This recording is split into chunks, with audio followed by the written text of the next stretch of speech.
जहां ये वेद प्रमाण है कि बिना भोगे प्रारब्ध नष्ट नहीं होता, वहां ये कह रहे हैं, उदाहरण भी देखिए, बिनैव भोगाद् विनाशिति त्याह। यद्यपि शास्त्र का सिद्धांत है प्रारब्ध भोग के ही आपको शरीर के जो पूर्व कर्मों से रचित कर्म है उनको नष्ट करना होगा। और यहां कह रहे हैं अथैकांतिक भावो नोपासितम नाम भोगैक विनाश्यमपि प्रारब्धम। यदि निष्ठा पूर्वक नाम जप किया जाए, निष्ठा, अन्य कोई साधन नहीं, आप अपना क्या दूसरों के भी प्रारब्ध को नष्ट कर सकते हैं, इतनी सामर्थ्य है। एक बार कबीरदास जी के शरणागत हुए दिग्विजयी पंडित गंगा स्नान करने जा रहे थे। उन्होंने देखा बड़ी भीड़ लगी हुई है और शोरगुल हो रहा है, तो उस भीड़ में कौतूहल वश गए, क्या है, क्या हुआ? तो उनका कि आदमी आत्महत्या करने जा रहा था गंगा जी में, हम लोगों ने जबरदस्ती से रोक रखा है। वो कमर में पत्थर बांधे हुए बिल्कुल कगार पे खड़ा हुआ था, लोगों ने पकड़ रखा था। वो भाई आप ऐसा क्यों कर रहे हैं? आत्महत्या सबसे निंदनीय महापाप है, जिसको बहुत भोगना पड़ता है। आप ऐसा ना समझिए कि शरीर छूट जाएगा तो आप सुखी हो जाएंगे, बहुत दुर्गति भोगनी पड़ेगी, क्यों आत्महत्या करना चाहते हो? तो उनका मेरे शरीर में गलित कुष्ठ तुम्हें दिखाई नहीं दे रहा, इसकी दुर्गंध से मैं ही इतना पीड़ित हूं। दर्द तो है ही, पर इतनी दुर्गंध है कि बस मृत्यु ही मुझे अच्छी लग रही है। कोई औषधि काम नहीं कर रही, कोई मेरे से बात नहीं करता, कोई मेरे नजदीक नहीं आना चाहता। बोलो मैं ऐसी जिंदगी कैसे धारण करूं? मैं खुद उब गया हूं इस जीवन से, पूरा शरीर सड़ रहा है, इतनी भारी दुर्गंध है, कोई नजदीक नहीं आता, कोई मुझे प्यार नहीं करता, कोई मेरी सेवा नहीं करता, कोई मेरे से बात नहीं। अब कैसे मैं जीऊं? देख लो कर्म का फल, देख लो। आप आज स्वस्थ हैं तो आप भजन छोड़कर मनमानी आचरण कर रहे हैं। कल जब ऐसे कर्म फल की स्थिति आएगी जो आप कर्म किए हैं कि आपसे कोई बात भी नहीं करेगा, आपके पास भी नहीं कोई बैठेगा, आप खुद जीना नहीं चाहेंगे, वो कर्म आपको देगा। इसलिए सावधान रहो। अवश्य में भोक्तव्यम कथम कर्म शुभाशुभम। जो आपके शुभ अशुभ कर्म है वो आपको भोगने पड़ेंगे यदि सावधान नहीं रहे। उन्होंने कहा कि तुम भगवान नाम की महिमा को जानते नहीं हो। यदि नाम महिमा जानते तो तुम आत्महत्या करने के लिए न जाते। छोड़ो पत्थर, मैं जो कह रहा हूं मेरी बात मानो। कमर से रस्सी से जो पत्थर बांधा था छोड़ दिया। बोले खड़े हो गंगा जी में और राम डुबकी लगाओ, राम डुबकी लगाओ। 3 बार बोले, एकदम खत्म। ये उनकी कोई सुकृत नहीं थे जिसके शरीर में गलित कुष्ठ था। एक तो ये महान विद्वान शास्त्रज्ञ, दूसरी बात गुरु कृपा पात्र, तीसरी बात नाम महिमा को समझ चुके थे कबीरदास जी के द्वारा। कबीरदास जी ने इन्हीं को परास्त किया था। ये दिग्विजयी पंडित थे, कोई इनके सामने टिकता नहीं था, सब शास्त्र इनकी जिह्वा पे विराजमान थे। काशी के विद्वान घबरा गए कि अगर काशी को पराजित कर दिया तो बहुत बड़ी ये निंदा का विषय होगा, क्योंकि ज्ञान समुद्र काशी है। उनका इससे तो जीत पाना बड़ा कठिन, इसकी तो जिह्वा पे सरस्वती बैठी हुई है। उन्होंने कहा कि यदि हमारे यहाँ के सबसे बड़े पूज्य महापुरुष कबीरदास जी अगर वो हार गए तो पूरी काशी हार गई। तुम उनको परास्त करो जाकर। यहाँ किस किस से आप विद्वता पूर्वक वाक युद्ध करेंगे? एक से एक विद्वान है, सालों लग जाएगा। हम सब सहमति देते हैं कि आप कबीरदास जी को परास्त कर दे, मानो वाराणसी परास्त हो गई। ठीक है, कबीरदास जी के पास गए। उन्होंने कहा शास्त्रार्थ करना चाहते हैं? हमें शास्त्र कहां आता है। कबीरदास बोले पराजय लिख दो, इसमें दस्तखत कर दो। वहां करवा लो जहां दस्तखत। बोले काशी के विद्वानों ने कहा है कि आपकी पराजय पूरी काशी की पराजय। तो बोले फिर रुक जाओ, हम तुमसे प्रश्न करते हैं कि पढ़ के समझे हो या समझ के पढ़े हो? अब जो हरि के चरणारविंद के प्रेम में डूबा हुआ है उसकी वाणी सरस्वती भी नहीं समझ सकती। पहली बार उसकी बात ही समझ में नहीं आई कि बाबा प्रश्न क्या कर रहे हैं। फिर हाथ जोड़ा, कहा महाराज एक बार फिर प्रश्न कीजिए। तो उन्होंने कहा पढ़ के समझे हो कि समझ के पढ़े हो? जैसे कोई किसी को स्तंभित कर दे मंत्र के द्वारा, बुद्धि काम नहीं करे। पूरी सभा लगी हुई है कौतूहल देखने के लिए। अब वो ये शास्त्र खोले, वो शास्त्र खोले, कुछ कहा महाराज हमारे तो प्रश्न ही की धरा समझ में नहीं आ रही। बोले तो उत्तर क्या दोगे, शास्त्रार्थ क्या करोगे? जब प्रश्न की ही धारा तुम्हें समझ में नहीं आ रही तो व्यर्थ में अभिमान लिए घूम रहे हो दिग्विजयी का। पढ़ के समझे हो कि समझ के पढ़े हो? हम तुम्हें बताते हैं, तुम ना पढ़ के समझे हो ना समझ के पढ़े हो। अगर समझ के पढ़े होते तो सब शास्त्रों का सार है भगवान के नाम में प्रेम, भगवान के चरणों की भक्ति। अगर पढ़ के समझे होते तो अब तक समझ गए होते कि सबका शास्त्रों का सार क्या है। तुम समझ ही नहीं पाए। उन्होंने उसी समय सब गंगा जी में शास्त्र प्रवाहित कर दिए और श्री चरणों का कबीरदास जी के आश्रय ले लिया, शिष्य बन गए और नाम जप करने लगे। उनकी ये निष्ठा कि 3 बार नाम, ये उनकी निष्ठा, उससे उनका गलित कुष्ठ चला गया। अभी बड़े आनंदित होकर कबीरदास जी के पास पहुंचे और कहा, भगवान एक गलित कुष्ठ शरीर वाला आत्महत्या करने जा रहा था, तो आपकी कृपा से नाम महाराज के प्रभाव से 3 बार नाम बुलवाने पर वो गंगा में डुबकी लगाते ही पवित्र शरीर और निरोग शरीर हो गया उसका, और बहुत प्रसन्न हो गया। और उसको भी हमने कहा नाम जप करो। कबीरदास जी ने कहा, तुमने नाम की महिमा जानी? अरे ये केवल नामाभास से ठीक हो सकता था, तुमने 3 बार बुलवाया है। नामाभास से ये नाम की अपार, जौहरी ही तो हीरा का कीमत जानता है कि क्या है, हीरे की वक़्त तो जौहरी जानता है। ऐसे ही भगवत प्रेमी महात्मा जानते हैं कि नाम का प्रभाव क्या है।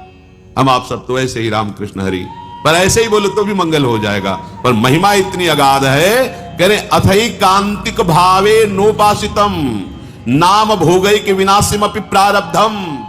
पर इसमें शर्त है, इसमें शर्त है अथई कांतिक, एकांतिक, अर्थात अब कोई आश्रय नहीं, कोई भरोसा नहीं, केवल नाम का आश्रय, केवल नाम का भरोसा। इसे कहते हैं निष्ठा।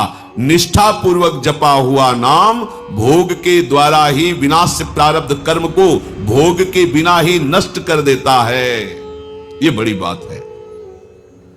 तो आप कहेंगे कि बड़े बड़े संतों को बड़े बड़े रोग पाए गए, कैंसर, अमुक अमुक अमुक, तो क्या इन्होंने नाम जप नहीं किया क्या? हाँ, जान गए, नाम जप के प्रभाव से जान गए कि ये शरीर मैं नहीं हूं, ये शरीर मेरा नहीं है, ये पानी का बुलबुला जैसा है, कुछ समय के लिए मिला फूट जाएगा। अब इसके लिए सच्चिदानंद में नाम का प्रभाव क्या रखना?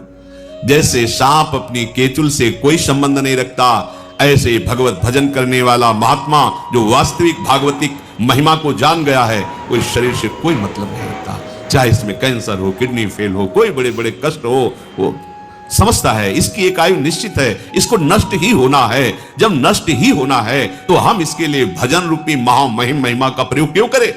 ये अविनाशी थोड़ी रहेगा, आज नहीं तो कल जाएगा। ये जब जाएगा ही तो इसके लिए हम अपने भजन को क्यों खर्चा करें? इसीलिए उन महापुरुषों ने अपने भजन का प्रयोग शरीर को स्वस्थ रखने में नहीं किया। नहीं तो इतनी सामर्थ्य है नाम में कि वो सब रोगों को नष्ट कर सकता है। आश्चर्य में ये देखा है।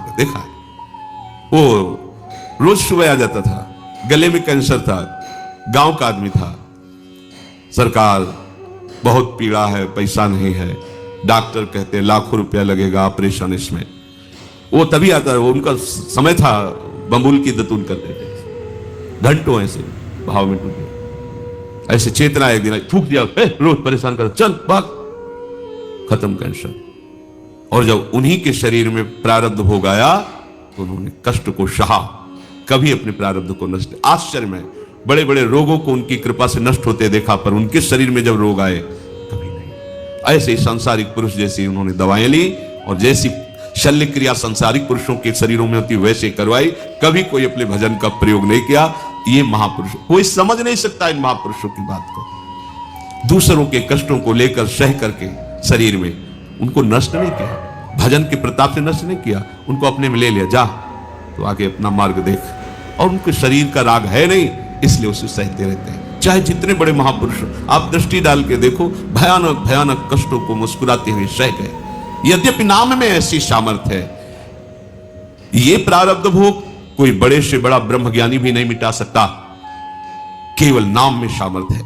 बोले यद ब्रह्म साक्षात कृत निष्ठयापि विनाश मायाति बिना न हो गई अपैति नाम स्फुरणेन तत्ते प्रारब्ध कर्मेति विरौति वेदः।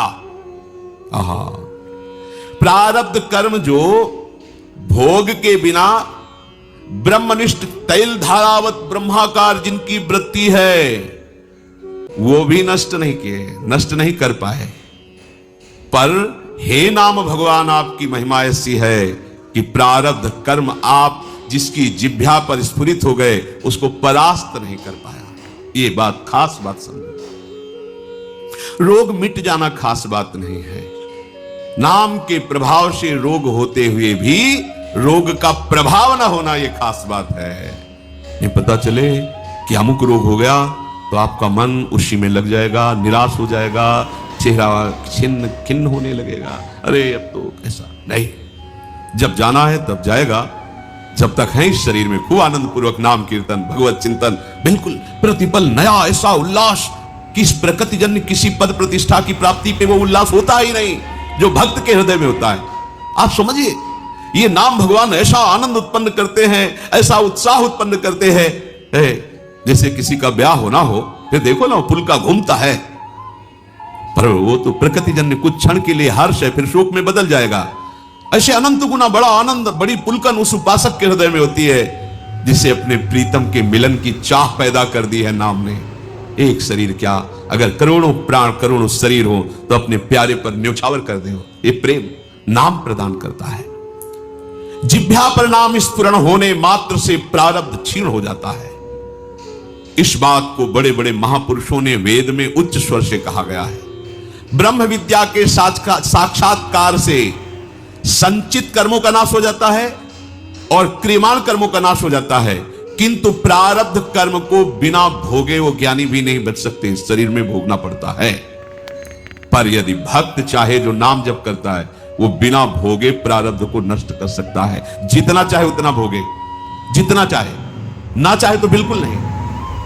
वो पूज्य श्रीधर बाबा की जब चरण सेवा करने रात्रि में जाते थे तो एक बार उन्होंने सुनाया था कि राधा कुंड की संत भगवान एक सेवा करते थे, सोहनी लगाते पूरे राधा कुंड में, कोई थूक दिया, कोई कुछ ऐसे उठा के साफ करते थे, भिक्षावृत्ति से खूब नाम जप करते थे। एक दिन उनके सामने एक काला आदमी आया जो दुर्गंध युक्त था। बाबा भजन में बैठे थे, राधा कुंड का दर्शन करते हुए भजन कर, क्या बात है, क्यों खड़ा है? तो उनका आप हमसे बोले तो हमारी बोलने की हिम्मत पड़ी, मैं आपका बुरा प्रारब्ध हूं कई जन्मों का। तो क्या चाहते हो? ये हमसे आपसे नहीं पूछा जाएगा, ये उन भजनानंदियों की बात है जिनका जीवन परम धन से युक्त हो चुका है, जो भजन के महाधनी हैं, जो पवित्र हृदय वाले पूर्ण भगवत चरणारविंद के आश्रित जन हैं। प्रारब्ध निका में 12 वर्ष का गलित कुष्ठ हूं, आपके शरीर पर आना चाहता हूं, आप आदेश कीजिए। बाबा ने कहा हमारे पास 12 वर्ष नहीं कि तुम्हें लेके बैठे, रोज हमें राधा कुंड की सेवा करनी है और हमारी एक नियम निष्ठा है, ऐसा नहीं हो पाएगा। दूसरे दिन फिर आया और कहा कि दिन रात्रि जोड़ करके 6 वर्ष में हम भुगता देंगे, आप स्वीकार करो। 6 वर्ष बहुत होते हैं, हमारे पास समय नहीं। बात चलती रही, फिर उसने कहा अगर आप स्वीकार करें तो 24 घंटे में आपको 12 वर्ष का प्रारब्ध भोग भुगवा दे, पर आप कोई औषधि नहीं लेंगे, किसी शिष्य की सहायता नहीं लेंगे और हमारे स्वीकार करेंगे। बोल कहा 24 घंटे तो ठीक है, हम सुबह सुबह राधा कुंड की सेवा करके कमरे में बैठ जाएंगे, आप हमारे ऊपर आ जाना, दूसरे सुबह फिर हम सेवा में आ जाएंगे, हमारी सेवा नहीं छूटेगी। चलो ठीक है। अपने शिष्यों से कहा कि आज मैं कितना भी चीखूं चिल्लाऊं, कोई हमारे कमरे में मत आना जब तक हम स्वयं खोलकर बाहर ना आए। और जहां कहा हाँ मैं स्वीकार करता हूं, तत्काल पूरा नख से सिक